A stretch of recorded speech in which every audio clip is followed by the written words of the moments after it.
ॐ नमो भगवते वासुदेवाय।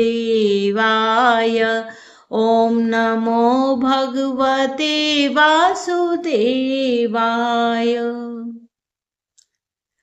अथ द्वितीयोऽध्याय श्रीमद्भागवत महापुराण महात्म्य को समझने के लिए आज हम द्वितीय अध्याय पर चलते हैं।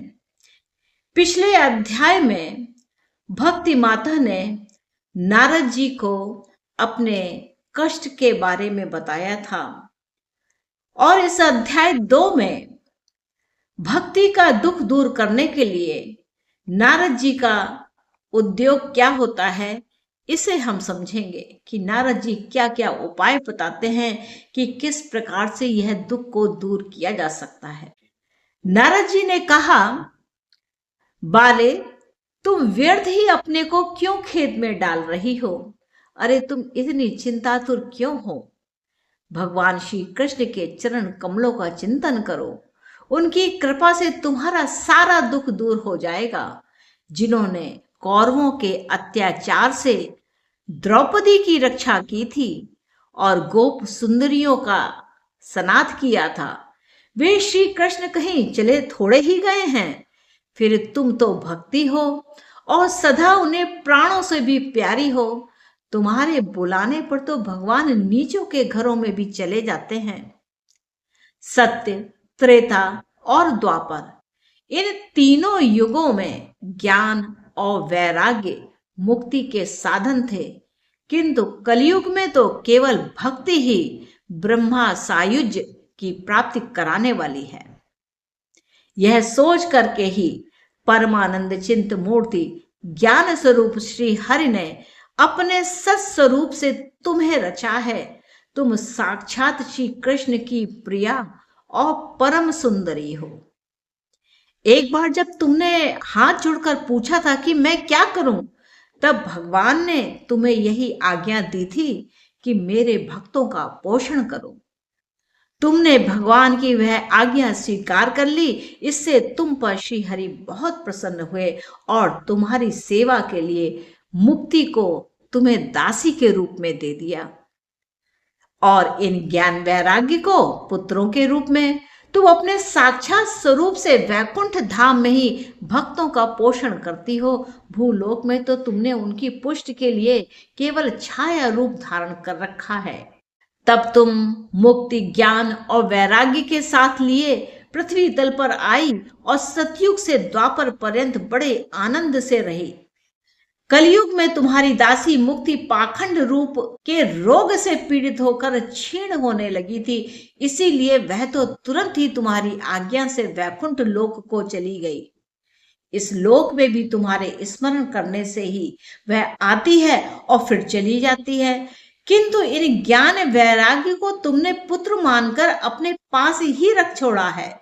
फिर भी कलयुग में इनकी उपेक्षा होने के कारण तुम्हारे यह पुत्र उत्साहहीन और वृद्ध हो गए हैं। फिर भी तुम चिंता ना करो, मैं इनके नवजीवन का उपाय सोचता हूँ। सुमुखी, कलि के समान कोई भी युग नहीं है। इस युग में मैं तुम्हारे घर घर में प्रत्येक पुरुष के हृदय में स्थापित कर दूंगा। देखो, अन्य सब धर्मों को दबाकर और भक्ति विषयक महोत्सवों को आगे रखकर यदि मैंने लोक में तुम्हारा प्रचार ना किया तो मैं श्री हरि का दास नहीं। इस कलयुग में जो जीव तुमसे युक्त होंगे वे पापी होने पर भी वे खटके भगवान श्री कृष्ण के अभय धाम को प्राप्त होंगे।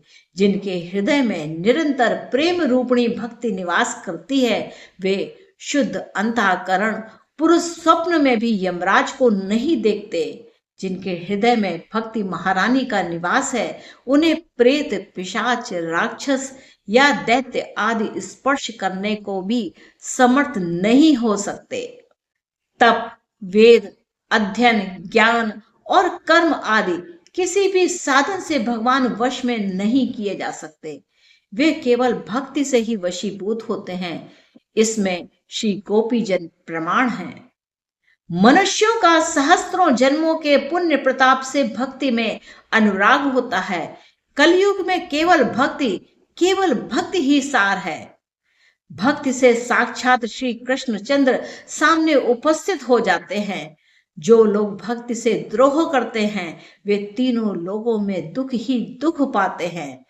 पूर्व काल में भक्त का तिरस्कार करने वाले दुर्वासा ऋषि को बड़ा कष्ट उठाना पड़ा था।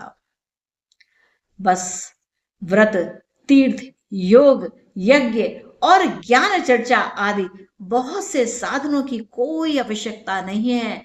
एकमात्र भक्ति ही मुक्ति दिलाने वाली है। सूत जी कहते हैं, इस प्रकार नारद जी के निर्णय किए हुए अपने महात्म्य को सुनकर भक्ति के सारे अंग पुष्ट हो गए और वे उनसे कहने लगी। भक्ति ने कहा, नारद जी आप तो धन्य हैं, आपकी मुझ में निश्चल प्रीति है। मैं सदा आपके हृदय में रहूंगी, कभी आपको छोड़ करके नहीं जाऊंगी। साधो आप बड़े कृपालु हैं, आपने क्षण भर में ही मेरा सारा दुख दूर कर दिया, किंतु अभी मेरे पुत्रों में चेतना नहीं आई। आप इन्हें शीघ्र ही सचेत कर दीजिए, इनको जगा दीजिए। सूत जी कहते हैं, भक्ति के यह वचन सुनकर नारद जी को बड़ा करुणा आई। वे उन्हें हाथ से हिला डुला कर जगाने लगे। फिर उनके कान के पास मुंह लगा करके जोर से कहा, ओ ज्ञान जल्दी उठ जग पड़ो, ओ वैराग्य जल्दी जग पड़ो। फिर उन्होंने वेद ध्वनि, वेदांत घोष और बार बार गीता का पाठ करके उन्हें जगाया। इससे वे जैसे तैसे बहुत जोर लगाकर उठे, किंतु आलस्य के कारण वे दोनों जमाई लेते रहे और नेत्र उघाड़कर देख भी ना सके। उनके बाल बगुलों की तरह सफेद हो गए थे। उनके अंग प्रायः सूखे काठ के समान निस्तेज और कठोर हो गए थे।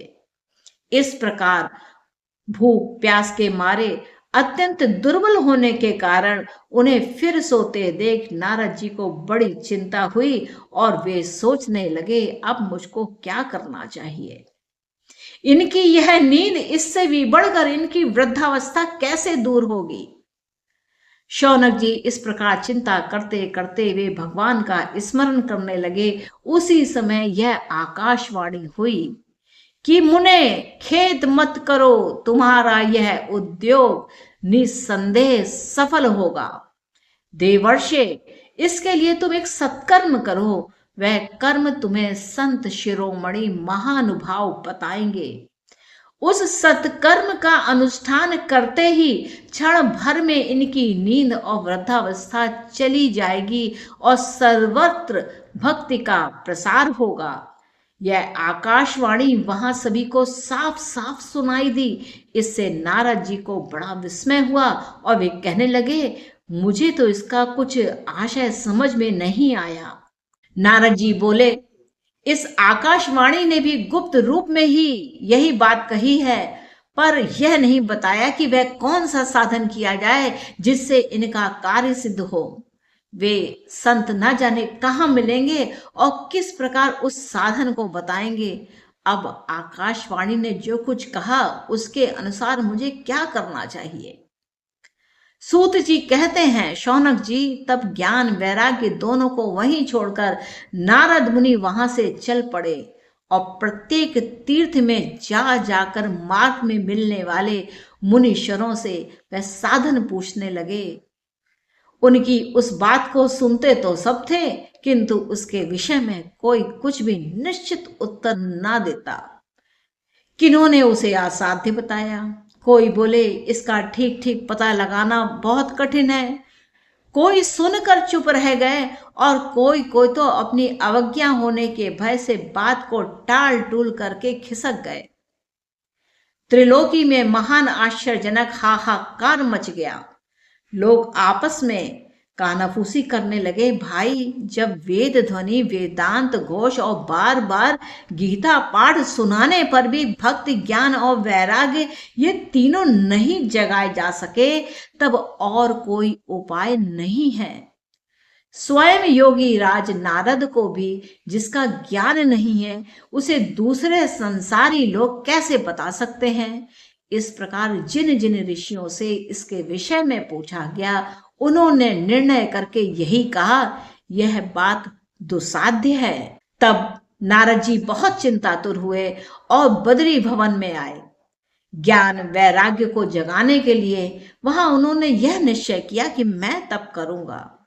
इसी समय उन्हें अपने सामने करोड़ों सूर्यों के समान तेजस्वी सनकादि मुनीश्वर दिखाई दिए। उन्हें देखकर वे मुनिश्रेष्ठ कहने लगे।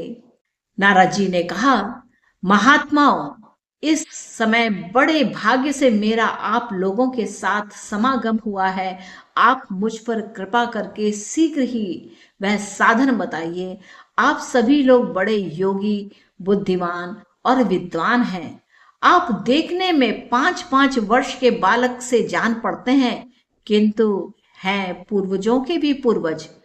आप लोग सदा वैकुंठ धाम में निवास करते हैं, निरंतर हरि कीर्तन में तत्पर रहते हैं, भगवत लीला मृत रसास्वादन का सदा उसी में उन्मत्त रहते हैं और एकमात्र भगवत कथा ही आपके जीवन का आधार है।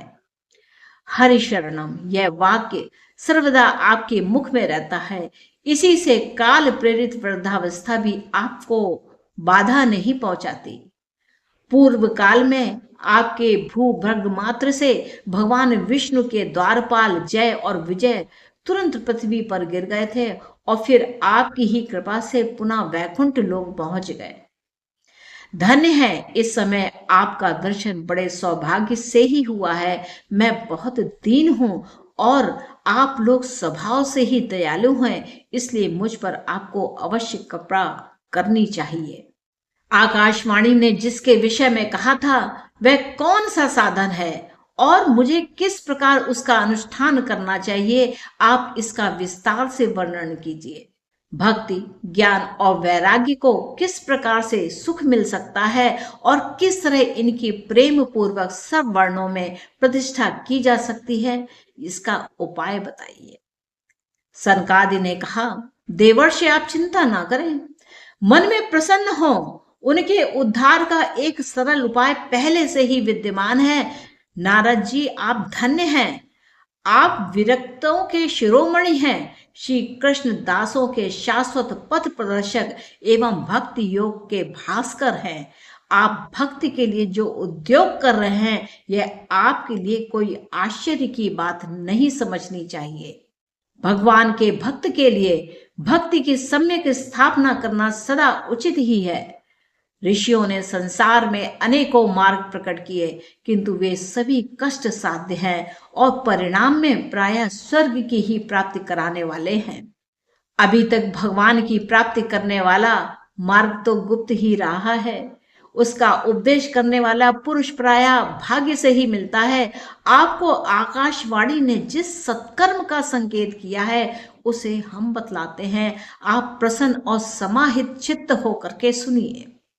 नारद जी, द्रव्य यज्ञ, तपो यज्ञ, योग यज्ञ और स्वाध्याय रूप ज्ञान यज्ञ, यह सब तो स्वर्ग आदि की प्राप्ति कराने वाले कर्म की ओर ही संकेत करते हैं। पंडितों ने ज्ञान यज्ञ को ही सत्कर्म का सूचक माना है। वह श्रीमद् भागवत का पारायण है, जिसका गान शुकादि महानुभावों ने किया है। उसके शब्द सुनने से ही भक्ति, ज्ञान और वैराग्य को बड़ा बल मिलता है। इससे ज्ञान वैराग्य का कष्ट मिट जाएगा और भक्ति को आनंद मिलेगा। सिंह की गर्जना सुनकर जैसे भेड़िए भाग जाते हैं, उसी प्रकार श्रीमद् भागवत की ध्वनि से कलयुग के सारे दोष नष्ट हो जाएंगे। तब प्रेम रस प्रवाहित करने वाली भक्ति, ज्ञान और वैराग्य को साथ लेकर के प्रत्येक घर और व्यक्ति के हृदय में क्रीड़ा करेगी। नारद जी ने कहा, मैंने वेद वेदांत की ध्वनि और गीता पाठ करके उन्हें बहुत जगाया, किंतु फिर भी भक्ति, ज्ञान और वैराग्य ये तीनों नहीं जगे। ऐसी स्थिति में श्रीमद् भागवत सुनाने से वे कैसे जागेंगे? क्योंकि इस कथा के प्रत्येक श्लोक और प्रत्येक पद में भी वेदों का ही तो सारांश है। आप लोग शरणागत वत्सल हैं तथा आपका दर्शन कभी व्यर्थ नहीं होता, इसलिए मेरा यह संदेह दूर कीजिए, इस कार्य में विलंब ना कीजिए। सनकादि ने कहा, श्रीमद् भागवत की कथा वेद और उपनिषदों के सार से बनी है। इसीलिए उनसे अलग उनकी फल रूपा होने के कारण वह बड़ी उत्तम जान पड़ती है। जिस प्रकार रस वृक्ष की जड़ से लेकर शाखा पर्यंत रहता है, किंतु इस स्थिति में उसका आस्वादन नहीं किया जा सकता, वही जब अलग होकर के फल के रूप में आता है, तब संसार में भी सभी को प्रिय लगने लगता है। दूध में घी रहता ही है, किंतु उस समय उसका स्वाद अलग नहीं मिलता। वही जब उससे अलग हो जाता है, तब देवताओं के लिए भी स्वाद वर्धक हो जाता है। खाण ईख के ओर छोर और बीच में व्याप्त रहती है, तथापि अलग होने पर उसकी कुछ और ही मिठास होती है। ऐसी ही यह भागवत की कथा है। यह भागवत पुराण वेदों के समान है। श्री व्यास देव ने इसे भक्ति, ज्ञान और वैराग्य की स्थापना के लिए प्रकाशित किया है। पूर्व काल में जिस समय वेद वेदांत के पारगामी और गीता की भी रचना करने वाले भगवान व्यास देव खिन्न होकर अज्ञान समुद्र में गोते खा रहे थे, उस समय आपने ही उन्हें 4 श्लोकों में इसका उपदेश किया था। उसे सुनते ही उनकी सारी चिंता दूर हो गई थी। फिर इसमें आपको आश्चर्य क्यों हो रहा है? जो आप हमसे प्रश्न कर रहे हैं, आपको उन्हें शोक और दुख का विनाश करने वाले श्रीमद् भागवत पुराण को ही सुनाना चाहिए। नारद जी ने कहा, महानुभावों, आपका दर्शन जीव के संपूर्ण पापों को तत्काल नष्ट कर देता है, और जो संसार दुख रूप दावा नल से तपे हुए हैं, उन पर शीघ्र ही शांति की वर्षा करता है। आप निरंतर शेष जी के सहस्त्र मुखों से गाए हुए भगवत कथा मृत का ही पान करते रहते हैं। मैं प्रेम लक्षणा भक्ति का प्रकाश करने के उद्देश्य से आपकी शरण लेता हूँ। जब अनेकों जन्मों के संचित पुण्य पुंज का उदय होने से मनुष्य को सत्संग मिलता है, तब वह उसके अज्ञान जनित मोह और मद रूप अंधकार का नाश करके विवेक का उदय होता है।